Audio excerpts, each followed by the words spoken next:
What questions do you need to ask to be more creative? Stay tuned to find out. Welcome. Okay, here's the question. Serious? How are we dark horses? You know, the ones everyone is betting against, the ones they don't expect to win, place, or even show on the track, and they'll even laugh on us when we talk about trying.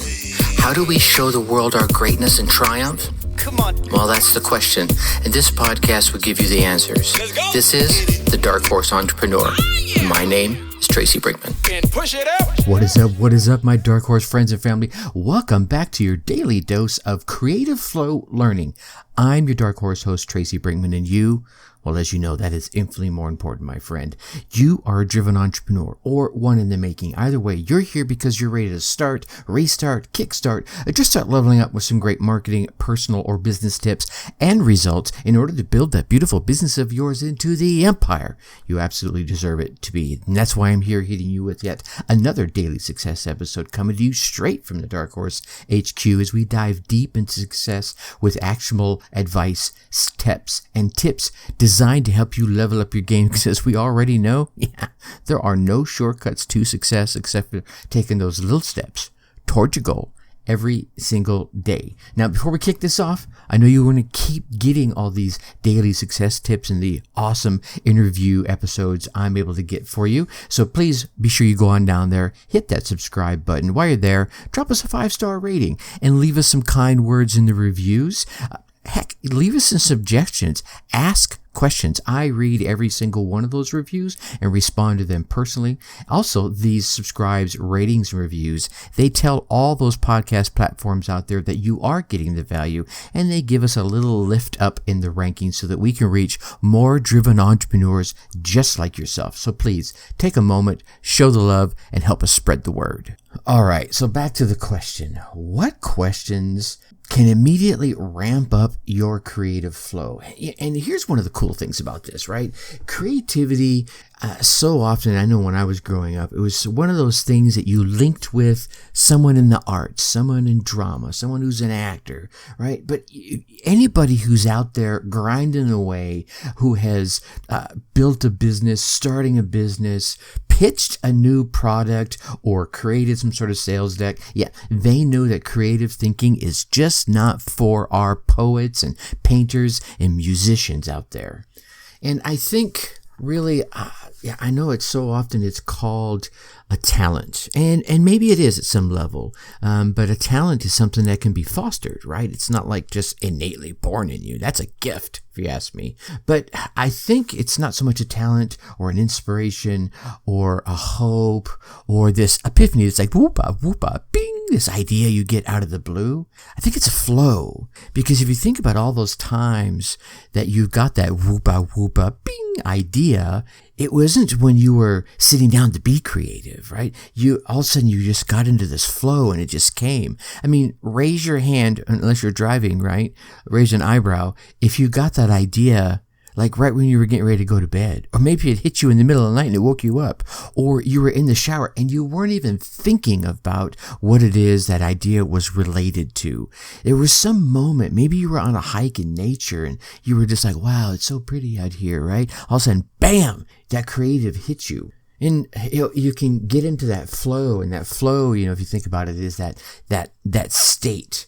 Right? And when we do our best work, you're free from distractions. Maybe you're ultra focused. You're even challenged, and your brain is engaged at that deepest level. The idea comes, and that time flies, and the whole world around you just seems to poof, disappear. Right? It's the zone I think athletes aspire to, that groove that musicians and artists and of all kinds really hunger to get to and hold on to. And it's kind of that space that I was thinking about earlier, right?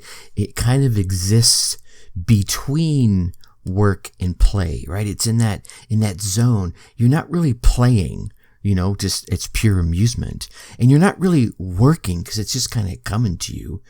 it's just kind of there and you're in the mood, right? And it's working and you're like, man, I can't turn it on or I can't turn it off, right? It's not this hack or some trick that you pull out of your hat. It's not something you just flick right on unless you really know what it is that clicks for you. And some get lucky enough to do that. They know this sequence that they can create that flow, or at least they can create an environment where that flow happens more often.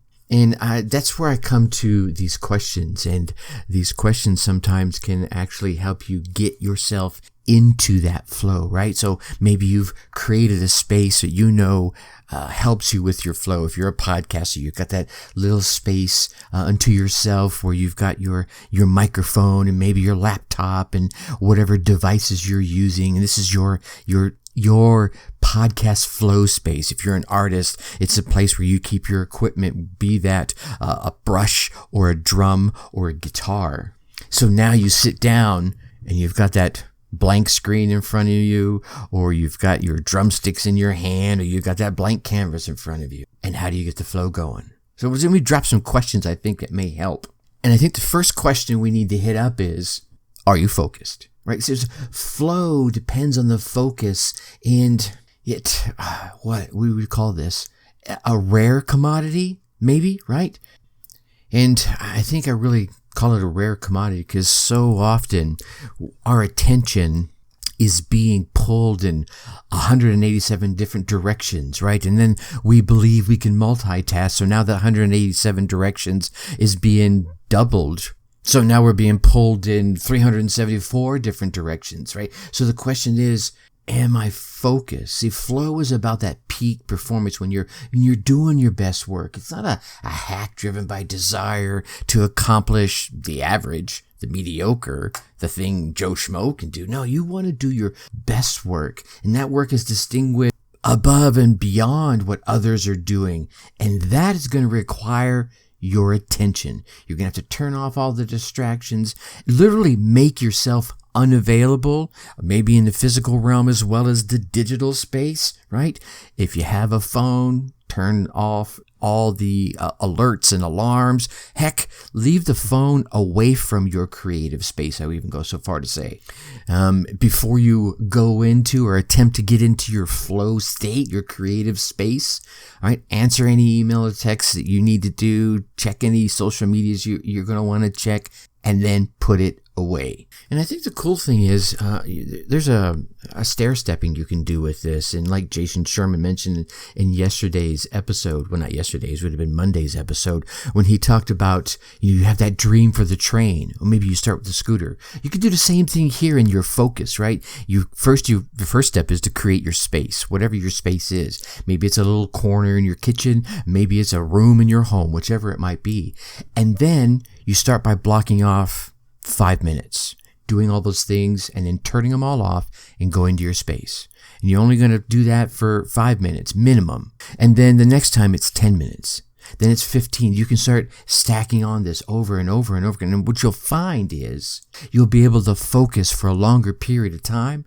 And at that point, you'll be able to create it in such a way that when you're in the mood, when you're in the groove of, I'm checking my last emails, I'm checking my last social media things, and then I'm turning my phone off, setting it down, you'll find when you walk into your space, you'll start feeling the flow start to rise, and that's where you want to be. Now, the next question you're going to want to ask to make sure you get yourself into flow space is in that creative space, in that creative flow. Am I challenged? Because here's what I find when it comes to your creative energies and your flow is it's going to come together right at that intersection where your level of skill meets a challenge. And I'm not talking about your level of skill is 5 and the challenge is 57. I'm talking about your level of skill is 5 and the challenge is at level 7. You're like, you could reach there, but you're going to have to lean out just a little bit of your comfort zone, right? You've heard me talk about that. You're going to lean out just a little bit. So now you're challenged. You're like, I can do this. Because really, if you think about it, your best work, if you think about any of your best work in the past, it's not where your level of skill matched the challenge. It was, that's easy. Anyone could do that, right? And even if it was some of your best work, it wouldn't continue to be your best work because you would get bored. I think any of us really that believe in that creative energy, we want to be challenged. We want to be pushed out of our comfort zone. We want to be told we can't do it because you know what? You tell me I can't do it, I'm coming after it, and I'm coming after you for saying it. How about that? So your creativity needs challenge. It needs to be something pushed against. There needs to be a problem you're solving, right? And it's not to the point where it's being overpowered. It's just being pushed against, right? It's like, you're doing the bench. You're like the last time you benched 185. So now you're going to try 205, right? And there's a resistance here. You're like, wow, this is heavier than usual, right? But there's that reward that comes from benching that extra weight and going that extra mile and leading out of your comfort zone, right? And it's not so big like someone said, hey, you need to try 300.